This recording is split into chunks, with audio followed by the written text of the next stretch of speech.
You are looking at Julian's pronunciation guide, where we look at how to pronounce better some of the most mispronounced words in the world, like this other curious word. But how do you say what you're looking for today?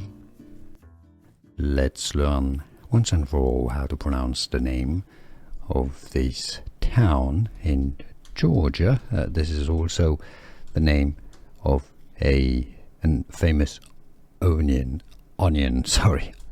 apparently. And yes, there are different pronunciations for the city in Georgia.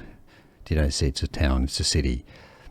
Either Vidalia, that's how the locals pronounce it. Some alternatively pronounce it without a silent L. Oh, sorry, my pronunciation is bad today.